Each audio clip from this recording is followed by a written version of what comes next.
Prezados senhores e senhoras, eu sou o capitão-tenente do quadro de apoio à saúde Legramande, sirvo presentemente no Centro de Defesa NBQR da Marinha do Brasil, juntamente com os demais autores desse trabalho, que é intitulado O papel do Laboratório Fixo de Análises Químicas no Sistema de Defesa Nuclear, Biológica, Química e Radiológica da Marinha do Brasil, Identificação de Agentes Químicos de Guerra.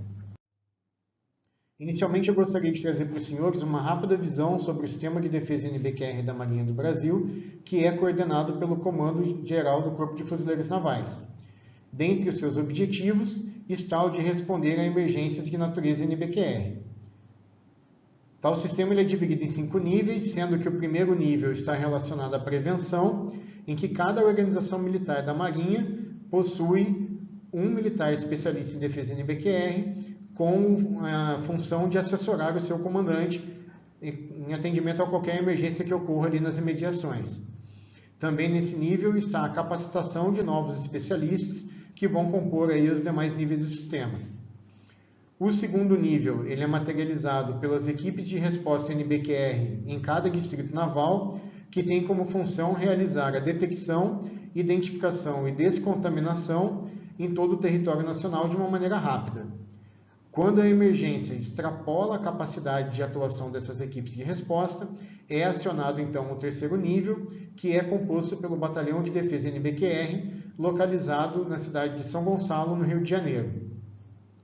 O quarto nível atende a instalações sensíveis da Marinha do Brasil, e nesse caso nós podemos citar como exemplo a base de submarinos da Ilha da Madeira, que será a sede do futuro submarino a propulsão nuclear que vem sendo desenvolvido pela Marinha. E a fim de coordenar e integrar todas essas atividades do sistema, foi ativado em 2015 o Centro de Defesa NBQR da Marinha do Brasil. Mas o que são agentes químicos de guerra? De acordo com a Organização Mundial da Saúde, são aqueles compostos químicos que geram efeitos tóxicos em seres humanos, animais e plantas e podem ser empregados em operações de guerra com a finalidade de matar, ferir gravemente ou incapacitar. E aqui cabe destacar que tais compostos possuem grande efeito colateral, ou seja, eles não vão afetar apenas os combatentes, mas também aquela população que não está envolvida diretamente com o conflito. Seu emprego pode ocorrer diretamente, com a aspersão sobre uma determinada área de um composto tóxico, mas também pode estar relacionado a munições, bombas ou mísseis que serão utilizados para dispersar esses compostos em uma determinada localidade, caracterizando então o emprego de uma arma química. Sua classificação, de acordo com o seu efeito fisiológico, temos os agentes vesicantes, sufocantes, hematóxicos, psicoquímicos, vomitivos, lacrimogênios e neurotóxicos, que serão mais abordados nesse trabalho em virtude da sua alta letalidade.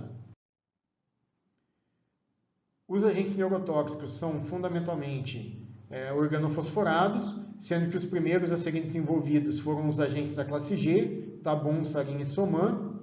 Na sequência foram desenvolvidos os agentes de classe V, que foram desenvolvidos com o intuito de serem mais tóxicos e terem uma maior persistência no ambiente. E, mais recentemente, foram desenvolvidos aí os agentes de classe A.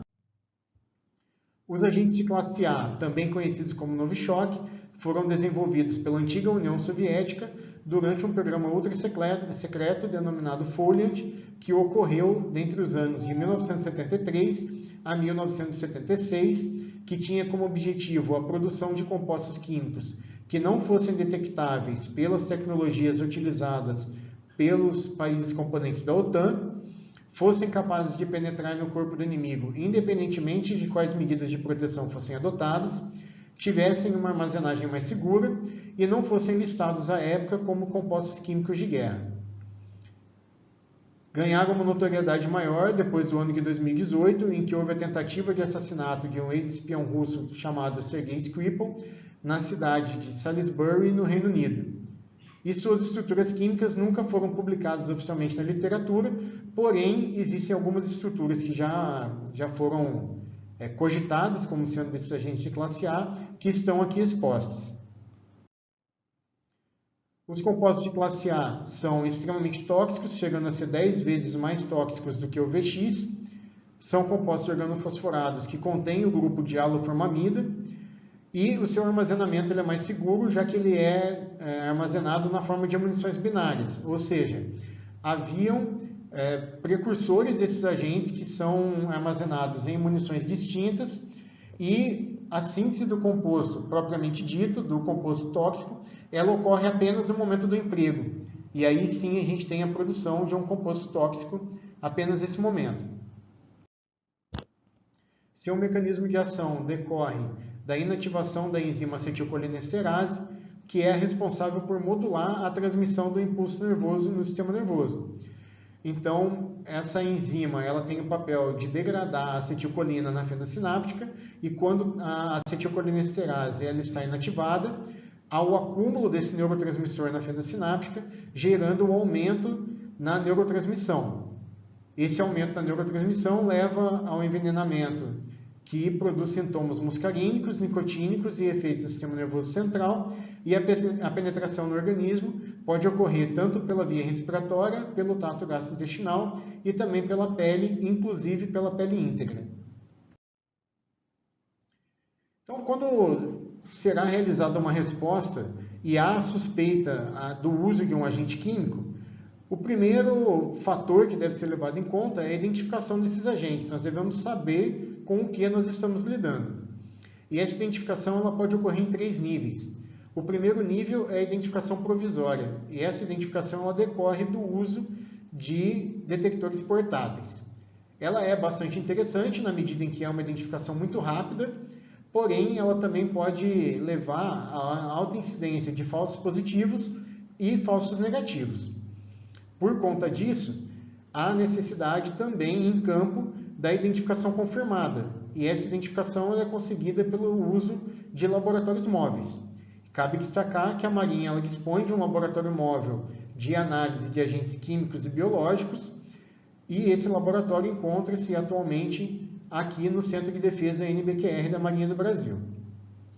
E o último nível de identificação é o nível forense. Esse nível é obtido apenas em laboratórios fixos e visa a ter um valor, como o próprio nome diz, um valor forense, um valor de laudo forense, tanto a nível nacional, quando o laboratório ele é acreditado no país, no próprio país, e também um valor internacional, quando ele é designado por uma organização internacional. No caso da Marinha do Brasil, nós temos um laboratório fixo de análises químicas, que tem aí como meta ser designado internacionalmente pela Organização para a Proibição de Armas Químicas, e no caso do Brasil, a acreditação ocorre por meio de uma certificação pelo Inmetro. Então, a Organização para a Proibição de Armas Químicas, ela tem como missão implementar e supervisionar as disposições da Convenção para a Proibição das Armas Químicas, quais sejam a eliminação permanente e verificável do desenvolvimento, da produção, armazenamento, transferência e do uso das armas químicas. E aqui cabe destacar que não está sendo limitado apenas o uso de armas químicas, mas também toda a sua cadeia de desenvolvimento, produção e armazenamento. Então, quando um país ele ratifica a convenção e internaliza essa convenção em sua legislação, ele se compromete, inclusive, a destruir o arsenal de armas químicas que ele já dispunha anteriormente. A Organização para a Proibição de Armas Químicas, a OPAC, ela também visa a designar laboratórios ao redor do globo, de forma que constituam uma rede de excelência em todo o mundo. Então, ela inclusive denomina que esses laboratórios são laboratórios padrão ouro na análise de agentes de guerra química. E esses laboratórios candidatos, eles têm que atender alguns requisitos. Principalmente, o laboratório ele tem que ter implementado um sistema de gestão de qualidade de acordo com a norma ISO 17025 de 2017. Essa implementação desse sistema de qualidade ele tem que ter acreditação válida em território nacional. Como eu comentei anteriormente, essa acreditação no Brasil ela é feita pelo Inmetro. E também esse laboratório tem que participar dos processos de avaliação que a OPAC promove, que são chamados de testes de proficiência. E aqui cabe destacar que o Laboratório Fixo de Análises Químicas ele vem participando desses processos de avaliação, ou seja, desses testes de proficiência, desde o ano de 2014. Senhores e senhoras, como observações finais, eu gostaria de dizer que o desenvolvimento científico e tecnológico, principalmente no final do século XIX, com o advento aí, ou com o aprimoramento da química, levou ao desenvolvimento de novas classes de substâncias com potencial uso para armas químicas. Dentre elas, cabe a gente destacar os agentes de classe A ou novichoques, que têm uma dificuldade muito grande na sua identificação e caracterização, na medida em que eles só foram incorporados à Convenção para a Proibição das Armas Químicas no ano de 2020 e, portanto, as suas estruturas ainda não fazem parte da base de dados que é disponibilizada pela OPAC aos seus laboratórios parceiros. Então, os laboratórios que se dispõem a analisar esse tipo de composto, eles têm que ser capazes de sintetizar uma quantidade muito pequena desses produtos em um processo que é denominado de microssíntese, de tal forma a comparar os produtos obtidos nesse processo com a amostra que é desconhecida e assim levando então a identificação forense dos agentes químicos que não estão presentes nessas bases de dados. Então, o Laboratório Fixo de Análises Químicas, ele tem aí como meta, como um objetivo, ser designado pela OPAC, o que trará benefícios de âmbito dual, ou seja, trará benefícios tanto no âmbito militar, mas também para a sociedade de um modo em geral. Por quê? Porque o laboratório ele vai ser capaz aí de identificar agentes de guerra de uma maneira inequívoca, isso reconhecidamente a nível internacional, vai ser capaz de sintetizar esses agentes químicos que não compõem bases de dados específicas, vai ser capaz também de promover o treinamento das equipes de resposta, tanto aquelas equipes de resposta que atendem aos níveis do Sistema de Defesa NBQR da Marinha, mas também de outras organizações, como o Corpo de Bombeiros Militares, Defesa Civil, Polícias Militares, enfim, qualquer organização que tenha interesse em ser capacitado poderá ser treinado pela equipe que comporá o Laboratório Fixo de Análises Químicas e também realizar pesquisas em parceria com a sociedade. E aqui nós podemos destacar pesquisas com universidades e outras instituições de nível militar ou a nível civil que tenham interesse em desenvolver qualquer tecnologia envolvendo aí análises químicas de uma maneira em geral. Eu gostaria de agradecer a atenção que os senhores deram aqui à nossa apresentação.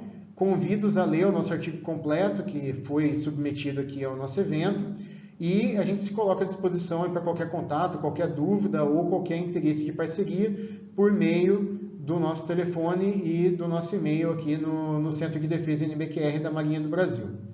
Mais uma vez aí, muito obrigado pela atenção de todos.